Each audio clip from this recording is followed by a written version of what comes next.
Good afternoon, everybody. Thank you for being here. They made the big mistake of letting an Army person be in charge, so I take accountability for any miscues out of the gate.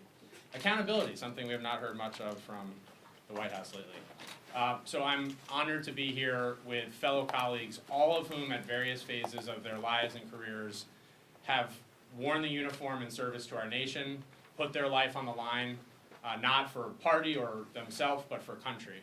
And this is a watershed moment, we believe, in our country, where we need to speak up, not as Democrats or Republicans, but as patriots, and say it is absolutely unacceptable that sensitive security information, operational information that would put American lives of our constituents in harm's way.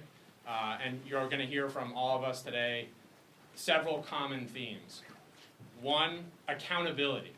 All of us knew this serving in uniform. You're responsible for everything your organization does and fails to do. At a minimum, we're calling on our Republican colleagues to share in that joint call for accountability, that there needs to be a fulsome and transparent investigation into what happened with the leakage of the information that we know about and potentially much more sensitive national security information out there. And then the second piece is we're continuing to call on the House Armed Services Committee through their oversight means to hold a hearing on this. And if that is not answered, we'll continue to escalate on behalf of our constituents, on behalf of the American people, to have that transparency and to have that accountability. So again, I want to thank all my colleagues for being here, and I'm going to hand it to Congressman Mike Thompson next. Sir, thank you. Pat, thank you. Thank you very much, and thank you to all of our colleagues who are here today. I'm Mike Thompson from California's 4th Congressional District. I served in the United States Army with the 173rd Airborne Brigade and did a tour of duty in Vietnam, and I spent 8 years on the House Intel Committee. And I'm here today with my colleagues because we're dealing with a gang that can't shoot straight. This is an incredibly serious, unforced error that they made, and their error put American service members' lives in danger, and that is not something that we're going to tolerate. We learned very early, every one of us in our careers, that loose lips sink ships, and this is a textbook perfect example of that. The idea that you would go on an unsecured platform to talk about a military invasion is just absolutely mind-boggling. Nobody in their adult, good, sober judgment would do that. And this is a huge problem. One of the people on that venue was in Moscow when this information was being talked about. In Moscow. And to suggest that this isn't dangerous is absolutely beyond me. It was dangerous, it was reckless, it was an unforced error, and we need to come together to figure out what happened, why it happened, what else is going on. This isn't the only time that this has happened, I'm pretty sure of that. We need to make sure what else is going on, and we need our Republican colleagues to stand with us to bring about a transparent and a clear and thorough investigation. And it's my honor to introduce Ted Lieu, fellow Californian, a former colonel in the United States Air Force. Thank you, Mike. I want to thank Pat Ryan and Mike Thompson for organizing this really important press conference. What Secretary of Defense Pete Hegseth did was outrageous. He sent secret war plans to a journalist, and the reason that that is so reckless is if anyone other than people who should have had that information got it, you could put pilots at risk. If a foreign intelligence service somehow was monitoring that group chat, they could have given it to Houthis, and the Houthis could have shot down a pilot. It's really, really disturbing that the White House still does not seem to understand the seriousness of this problem. Even today, they're saying somehow that this information was not classified. They are just lying. All of us here, serving in uniform, we know that that would have been classified. You cannot talk about the time, date, place, targets, sequence of strikes, and not have that be classified, because again, you're putting American troops' lives at risk. And I also want people to understand that it's not just that the Signal app was not authorized. The Pentagon sent an email, according to public reporting, on March 18th saying do not use this. It's that you've got software out there, one of them is known as Pegasus, that simply takes over and controls your phone. So you don't even have to break into the Signal app. You simply become the user, and you can simply monitor everything that is happening. So if Foreign Intelligence Service was doing that, this, again, was very reckless and endangered our national security. And that's why we're calling for an investigation to get to the bottom of this, and we're asking for accountability. And with that, my honor to introduce the great member from New Jersey, Mikey Sherrill. Hi, I'm Mikey Sherrill. I'm a former Navy helicopter pilot and a former Russian policy officer. And I have to tell you, I remember as only a teenager when I entered into the Navy getting my first security brief and understanding how important security is to our military. As we've all heard for years, loose lips sink ships. And now we have at the top echelons of our government people who don't seem to understand the need for any national security. We even, as you heard, had a report that someone was in Moscow. Having traveled myself to Moscow, I know the type of operational security that is expected there of military members. I know the briefings that I received. And so to think that now we have a government that is has so little concern for our security is really, I think, infuriating. And to see all of these members here who have served, who know that their lives have been on the line, and know that what the minimum that they should be able to count on is that their own government is not going to sell them out to foreign adversaries, that their own government is going to take their security seriously. And yes, to think that anybody is saying now that this was not secure information or this was not secret information or classified information, anybody who knows anything about this area, and there are people on that signal chain that know better, know that this is classified information. You don't give targeting information, you don't give time, and you put people in danger. People's lives, American lives, were in danger because of that signal chain. The thought that you would be in Moscow and that nobody would be monitoring your text chains or that nobody would have access to that is really ludicrous at this day and age. I don't think anybody buys that either. So to think now that this is going to go uninvestigated or that Armed Services is not going to hold a hearing on this in the House is really, I think, completely disregarding what just happened, the danger of the situation, and the sense that I think we all have that if this has been reported on, we need to know what else is going on, because somebody's got to clean house at the White House. And it's obviously not going to be the president, who is now up to his old trick, so I'm declassifying it. Well, too late, buddy, right? Like, this was classified information. This put lives in danger. An investigation needs to take place. That is what we are calling for. And I think the House Armed Services Committee needs to hold hearings on this and get to the bottom of it so no more service members are put in danger. So I am really glad to be here today. And with that, I am going to turn it over to my colleague, Salud Carbajal, to speak next. Thank you. Thank you, Mikey. What else can be said? Recklessness at its best. I served in the United States Marine Corps Reserve for the most of my service. I was mobilized for Desert Storm. I went to North Carolina, didn't make it out to the theater. But I speak for all the service members that were put at risk here. This was reckless at best and an illegal violation of the Espionage Records Act. That's what transpired here. And as we see typically with this administration, they denied. First they denied, Secretary of Defense denied when that was asked by the media. Then they went to saying that it was not classified. They unknowingly put somebody who was not part of the national security team on their signal channel. That's what they did. And then knowingly, they did this on a signal channel that was not a secure method of communication. This is recklessness, and we need to hold the administration accountable. They put our service members at risk.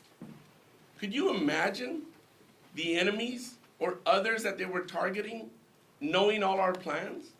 We could have dead pilots today.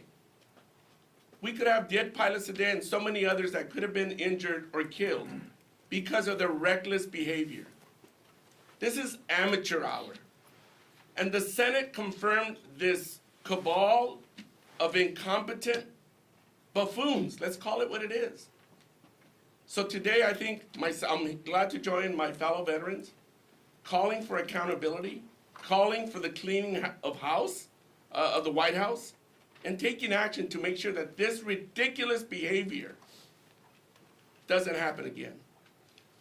With that, I will introduce Congressman Derek Tran. Chris DeLuzio. Oh. See, I said, Oh, wait, whoa. here. We're gonna get the Marine out of the way.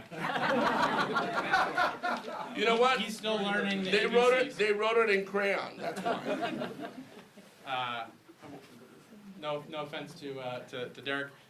We're gonna get up Congressman Chris DeLuzio. Thanks. It's all right, Salute. Thanks. It's an honor to join these great colleagues of mine, all of us who wore the uniform in different ways in different times. I was a naval officer. I served at sea and on the ground in Iraq. What we saw from this administration was reckless. It was a dangerous breach of our national security. It was probably criminal conduct. There has to be consequences.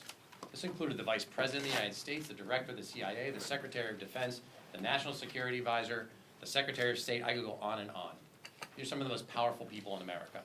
If any of us had done this as junior enlisted or junior officers, what do you think would have happened? Be court-martialed.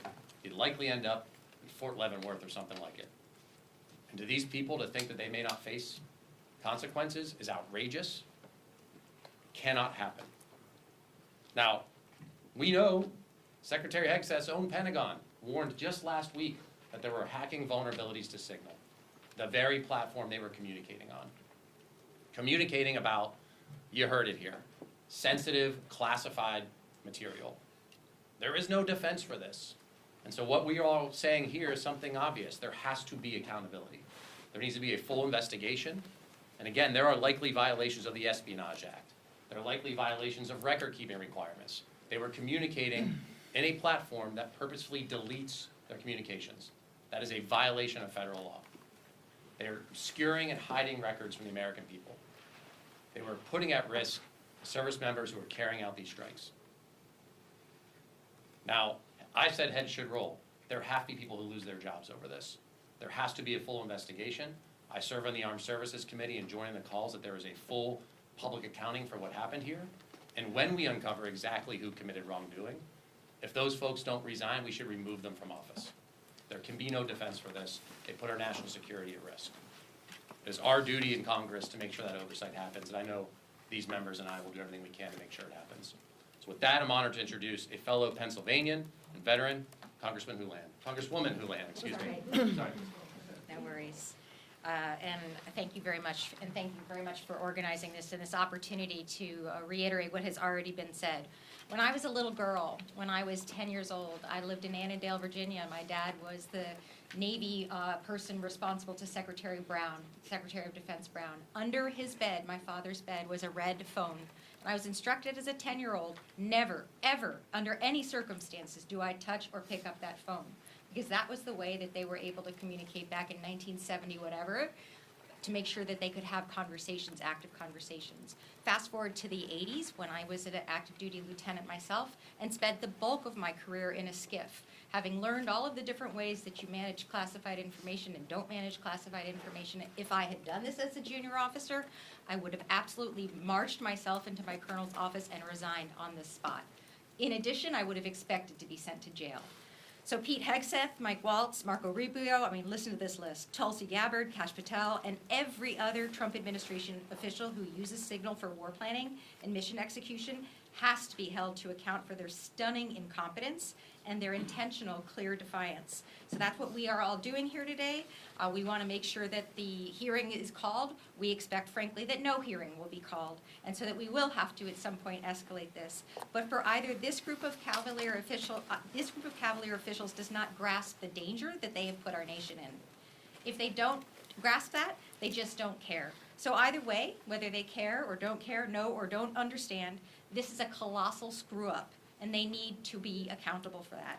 So the issue for the administration is not to address, we talked about some red herrings, how a reporter got added to a signal chat. That's a complete red herring. Although the gaslighting currently underway from the president and the National Security Council and themselves that's what they're trying to fool you with. I can tell you exactly what happened. We all use Signal. Accidentally, Mike White typed in somebody's name and he got added to the chat. And the rest is, as they say, history. And it's history because we now have the receipts. We can now, thanks to the Atlantic's reporter, have the magic of screenshots. And so if we're being told that there is nothing to see here and that none of this is classified and that no information was shared on an unsecured or unapproved communication platform that was classified, then that's just fine. Then show us the money, show us the receipts. Don't edit it, don't redact it, don't disappear it, release it, and release it right now. But we know they won't do that either. They're lying about what happened because it was reckless, because it was probably illegal. They're covering for themselves and for others. They're gaslighting us here in the Congress, you here in the audience, everybody back home. The same people who have spent months and in some cases years pursuing leaks of classified information and promised forms of legal retribution are now tightening their own ranks and closing their own ranks. So who gets hurt when that happens? We've talked about it a little bit. Men and women in uniform get hurt and possibly die. And the fact that nobody did die apparently right now is just an accident of chance and luck. So we, the American people, and us, the members of Congress, we owe ourselves a level of accountability, and we call for an investigation now. It is my privilege to introduce a fellow colleague, also from the Armed Services and Intel Committee as well, Representative Jason Crow of Colorado.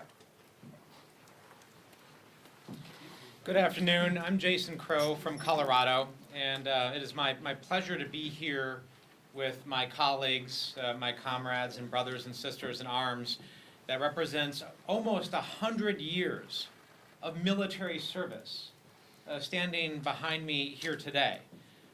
We all understand that our deepest and most sacred obligation is to protect the men and women in uniform who protect us every single day. There's nothing more serious that we do day in and day out here to ensure that these men and women are protected and that they can go home to their families when their mission is done. And it's that makes this incident, this reckless breach of security, so staggering, right? Because it not only put at great risk the lives of those airmen and women who were conducting an extremely dangerous mission that day, but it also represents a larger pattern. And I'd like to talk about that. See, this isn't a one-off event.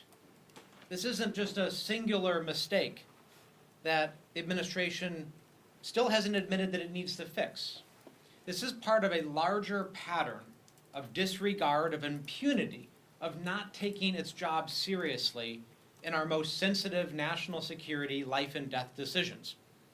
Whether it's transmitting the names of intelligence officers in an unclassified channel to the White House, whether it's Elon Musk's private employees hooking up a personal computer to a sensitive national security system, compromising that system, whether it's giving Elon Musk and his employees access to private, personal, financial, and data of American people. This happens over and over and over again. So the pattern that has brought to light through this incident shows very clearly that this administration simply does not care about protecting your data, protecting your information. It simply does not care to take seriously enough protecting sensitive national security information. Now, we hope that there was no damage done here. And we don't know that to be true because we still have to do the investigation.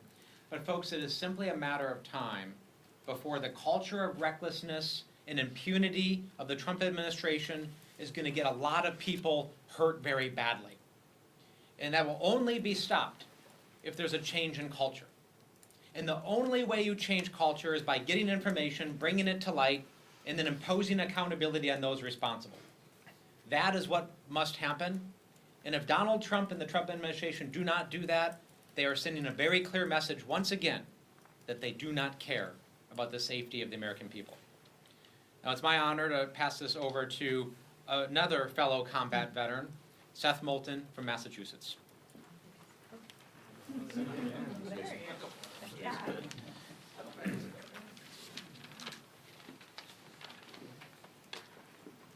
Accountability is back. Accountability is back. I quote Secretary Pete Hegseth.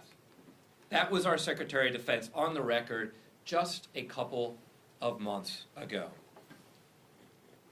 Now the debate among national security professionals is over whether the Secretary was just incompetent or whether he was drunk. That's how low this has gone, and those are serious debates happening among national security professionals today. Because my colleagues are right. This put American lives at risk.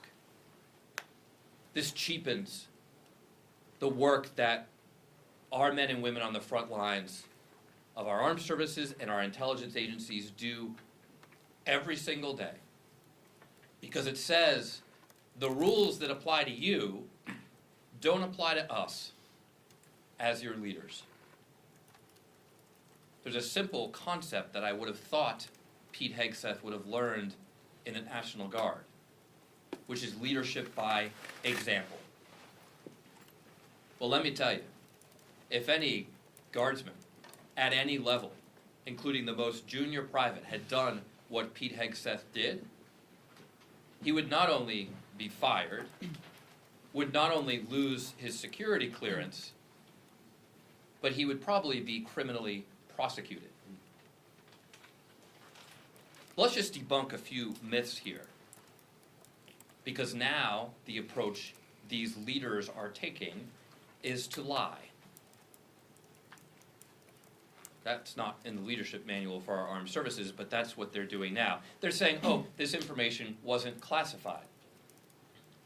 Without even knowing the full details, we know that the time of attack for this operation was in the message. Let's be clear. That's classified information.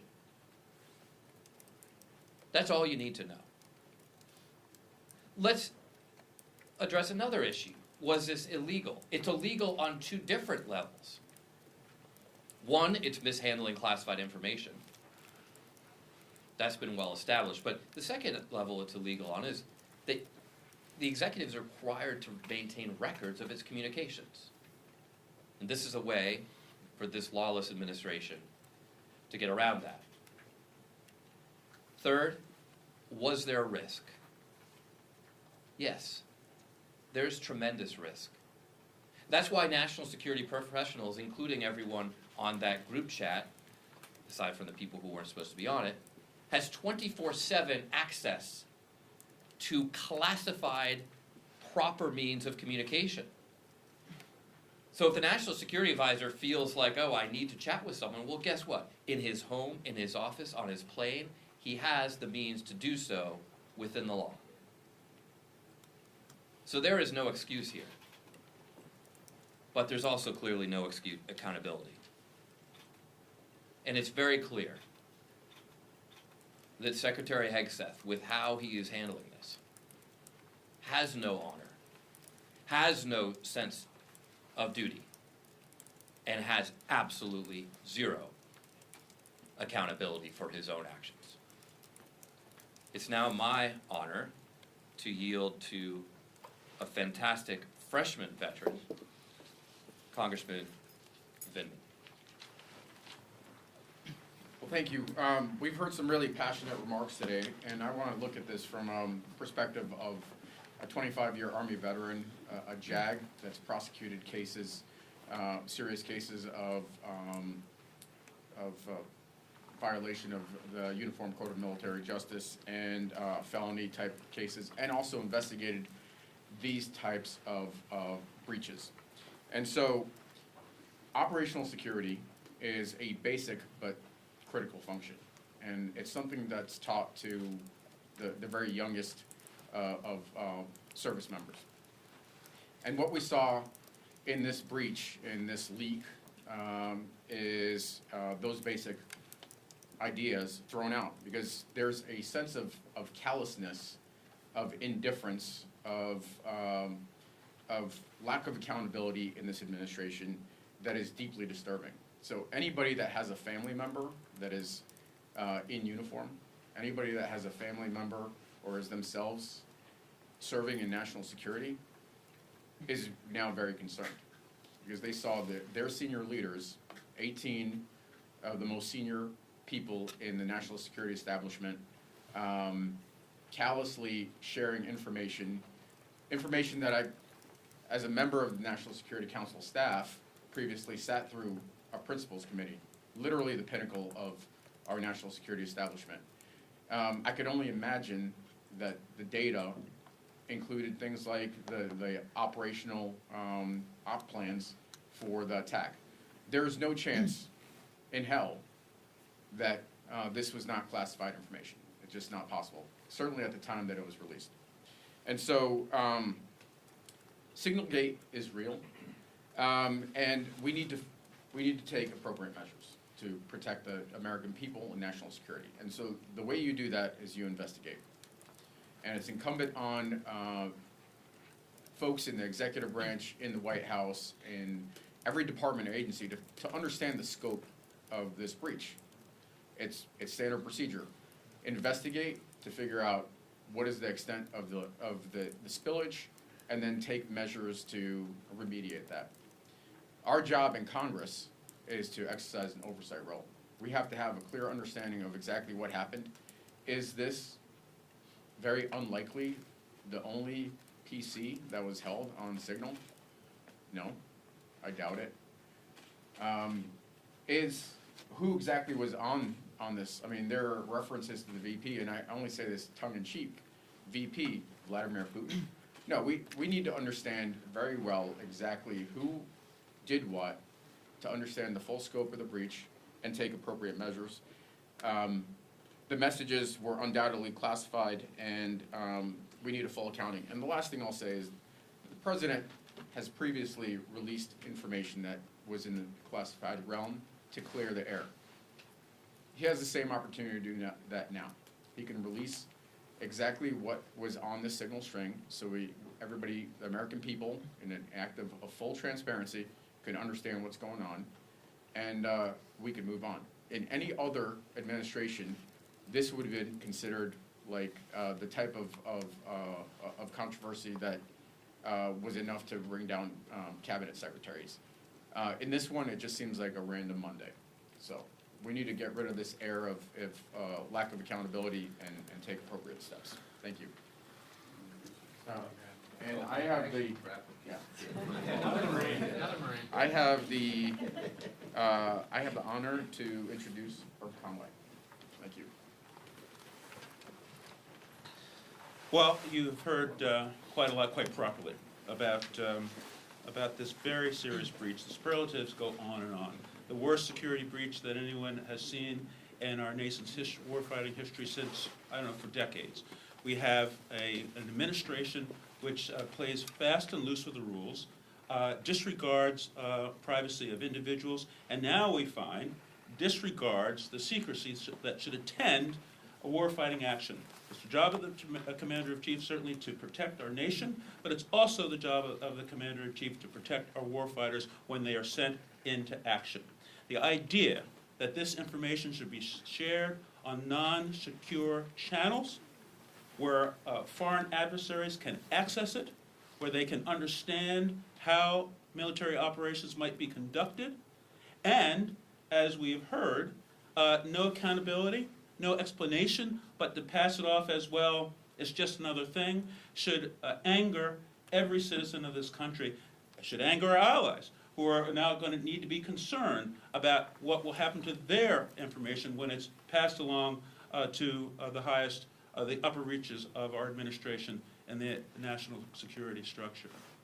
Now, this is very serious. If this had happened during the Biden administration, if this had happened during the Obama administration, we heard calls when Secretary Clinton had a private server that she should not only be prosecuted, certainly be investigated, she should put in jail. We heard this over and over again in prior campaigns.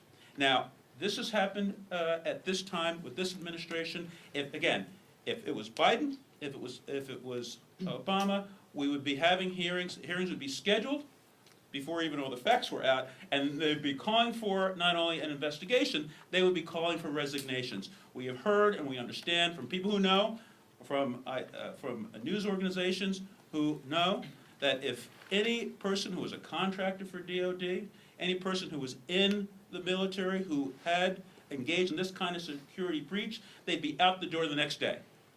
We've heard that people recognizing they made a mistake would step forward and resign, but we don't have that moral authority, unfortunately, the people that are at the top of our military and defense structure. And so we are certainly calling for accountability, but in this gentleman's opinion, a true accountability will occur when the Secretary of Defense Hegseth resigns his office, as he should, just like any enlisted person or any other contractor for DOD would have to do, and National Security Advisor Waltz should do the same. They have committed very serious acts, and we've heard even possibly crimes. And we stand here calling for accountability. We must have it. The American people must demand it, and we must do all we can to ensure that accountability occurs. It's my honor and pleasure to bring forward, for the second time, Congressman Tran. Thank you. Resignation and investigation. I am so honored to stand shoulder to shoulder with my colleagues who have worn the uniform of our country. We know that making one mistake or ignoring one security requirement could put lives on the line. I wish the officials at the highest ranks of our national security establishment adhere to these standards. In fact, they should be held to much higher standards. They hold the ultimate responsibility of protecting American lives and the security of our nation and our allies. Instead, these Trump administration officials ignored every possible security measure, even some so basic that a high school student learned to follow. Vice President Vance, Secretary Hegseth, Secretary Rubio, National Security Advisor Waltz, and other high-ranking officials recklessly shared precise details about weapon packages, targets, and timing over a Signal group chat.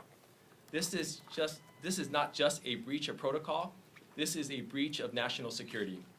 We know for sure that a journalist had access to the group chat, but what we don't know about still is who else had access. We need accountability. We need answers, not just who is responsible for these reckless actions, but what the Trump administration is going to make sure that this doesn't happen again. Resignations and investigations. Thank you. I'd like to invite up Congressman Gil Cisneros. Thank you, Derek. Thanks everyone for being here today and giving us this opportunity to speak to you about how gravely this is. I'm Gil Cisneros. I represent California's 31st Congressional District. I'm a Navy veteran, but also I was the former Undersecretary of Defense for Personnel Readiness, working in the Pentagon, understanding how the security of that system kind of works and how you communicate. And I can tell you this, when I was in the Pentagon, when I was the Undersecretary, never ever did we use Signal to plan anything, any meetings, coordinate any efforts, or give away definitely any details about operations that were currently going on. Anytime you talk with the Secretary or anything, right, is at a secret level. You have, as it's been already said, right, there are devices that you had. I had multiple devices in my office that we would secure on secured networks, right, and then you had your unsecured network. Any operations or anything that was going on was definitely over secure channels.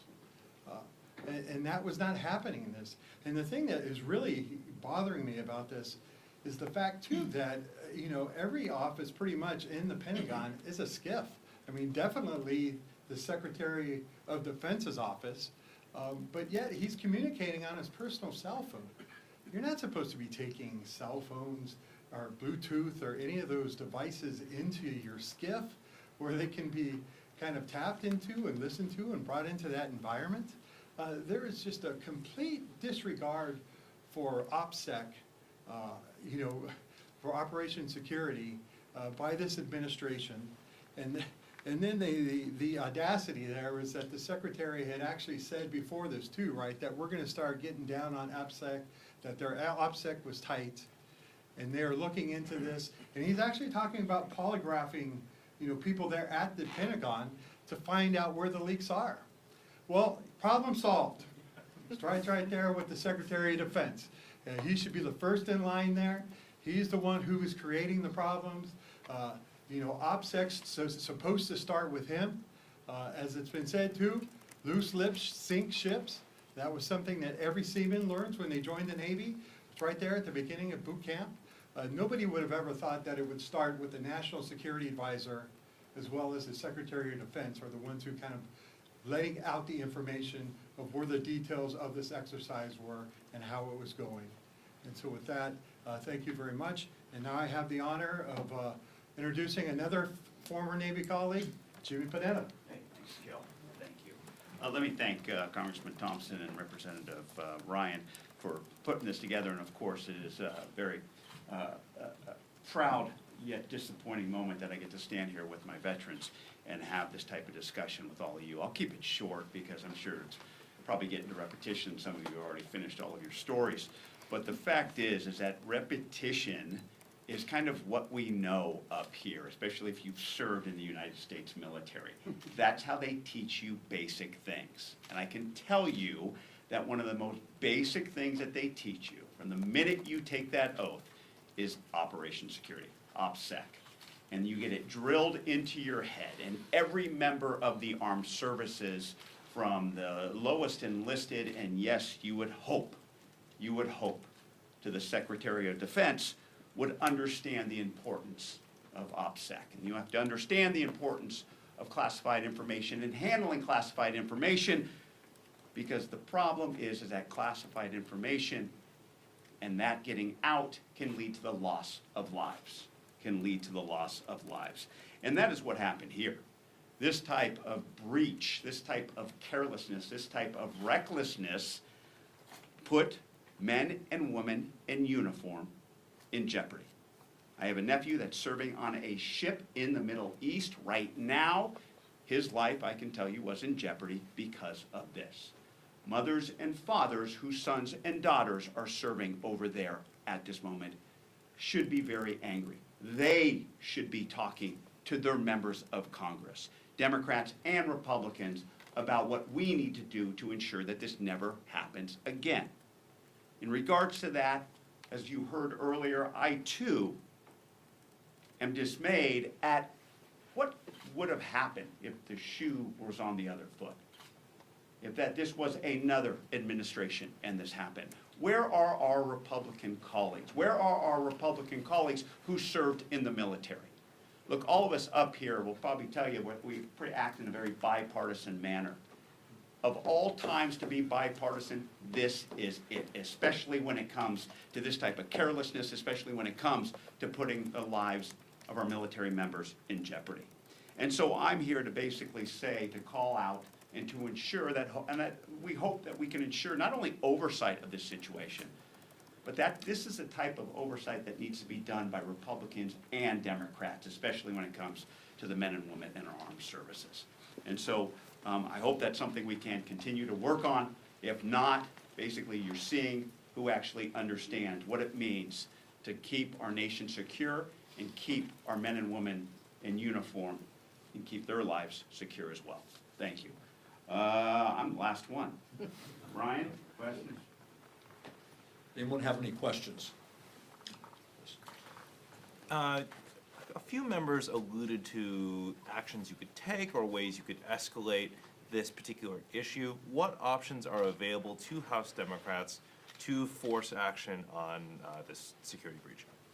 Excellent question. I think what you've heard from everybody here is we need to dig into this. We need to find out what the procedures are that they follow. How do we know this isn't happening in other places? How did this happen? It needs to be a full investigation. We need full transparency. And what we're doing is we're calling on everyone in Congress to come to the front line on this to make sure we get those answers. I'll just very quickly add it. I mean, if House Republicans don't do the right thing by our nation, our men and women in uniform, everybody that was here today, we're going to ensure that they do the right thing. We will, every single day, remind people of the grave national security violation, the risk to all of our men and women in uniform, and we will not let them try to sweep this under the rug. I know our leadership is behind that, entire party is behind that, and you can hold each of us accountable to continue to push on that, and we appreciate your all's help to continue to focus on this until the right thing is done. I just want to add one thing on that real quick. At some point, the Secretary of Defense is going to have to come and testify in front of the House Armed Services Committee. And if they think he's not going to get asked about this, they're not living in reality. He's going to have to answer the call at some point, so why not do it now? Yes, ma'am. Thank you. You all mentioned that you'll kind of escalate this if there isn't a House Armed Services investigation on this. Is there any chance that Democrats would do some sort of shadow hearing or shadow investigation on this topic to kind of get that information out? Well, I think you heard it loud and clear that what we believe needs to happen is the Congress of the United States of America, in a bipartisan manner, needs to do this. But as you also heard, if they don't, we're not standing down. The President a short time ago just said that on camera the information is not classified that he said it was shared. Do you believe that the President is lying directly, considering he wasn't on the call, and then following up, if the President said that the information shared was not classified, should the journalist who received the information be compelled now to share that information publicly? I mean, according to him, it's not classified, or be compelled to without repercussions. I may have been born at night, but it wasn't last night. There is no way in the world you can plan a military operation with airstrikes and have that not be classified to some level.